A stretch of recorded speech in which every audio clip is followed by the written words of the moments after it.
Hey guys, what's up? It's your detective here investigating your favorite albums, and today I'm going to be doing my second review of the day.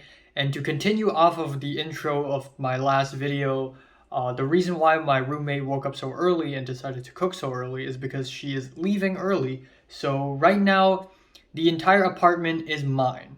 Two of my roommates are gone, and I am officially living alone for the first time in my life. So I can scream very loud now, and nobody would give a shit. Ah! Speaking of screaming, let's talk about the new Petro Girls album, Baby. So Petro Girls is a band that I have never heard of until the Fantana review, in which he gave them a 9. This is a London-based riot girl hardcore punk post-hardcore album, and this album is a 34-minute long explosion full of political themes. I want to add a genre tag. It's not an official genre, but I want to call this politicore as well, because lately I have run across so many albums that are like politics, politics, politics, but that is also the kind of the point of the album. But anyways, we have an intro track, and then we have Preachers, where the lyrics are about public condemnation, defamation, accusation, cancel culture.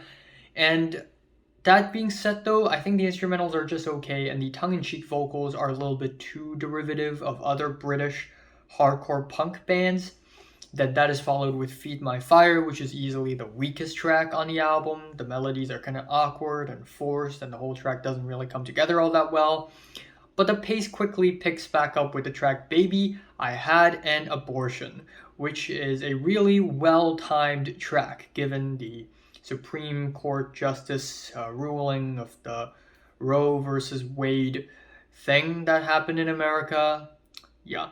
And honestly, this track really slaps. The hooks are catchy, the guitars are enraged, and the whole track is just a wild, big, fat fuck you to pro-lifers. and I respect that. I respect that. Next up, we have Clowns, which is a track about being ignorantly blissful.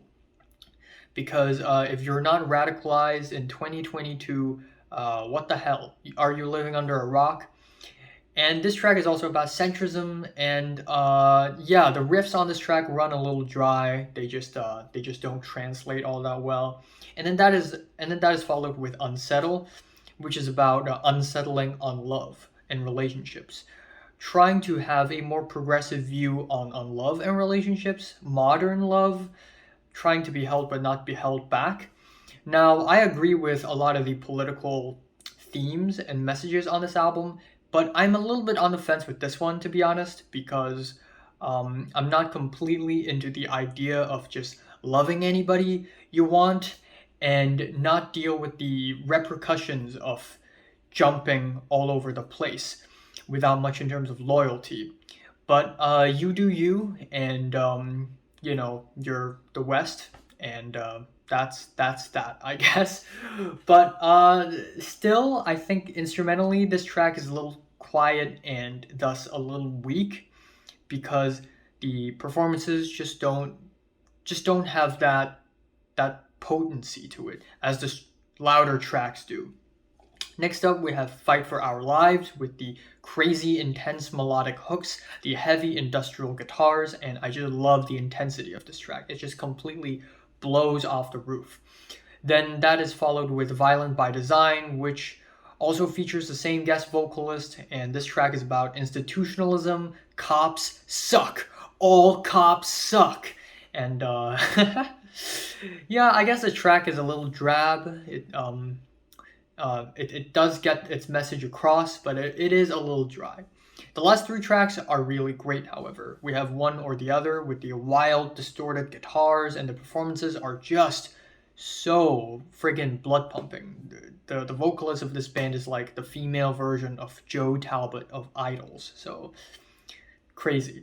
Then we have Sick and Tired, which really sounds like they're sick and tired. The repeating guitars and rhythms are kind of tired, but in a way it's still exciting. And finally, the album ends off very solidly with the explosive climactic Bones, which is fiery, pure post-hardcore, and very melodic for some reason, but I like it. So overall, I'd say this is a really solid hardcore punk album, and I like the intense performances. The political message can get kind of overwhelming, but most of the messages here I kind of agree with, and I think it slaps. I mean, they're not the first band ever or the first artist ever to really slam their political ideologies on the album, but I guess it just works. Feeling a 7 out of 10 on this album, a strong 7. Favorite track here is, I don't even know, Fight for Our Lives. And my least favorite is probably Feed My Fire. So, have you listened to the latest Petro Girls album? From 1 to 10, would you rate it, like it, and subscribe if you want more? And thanks for watching.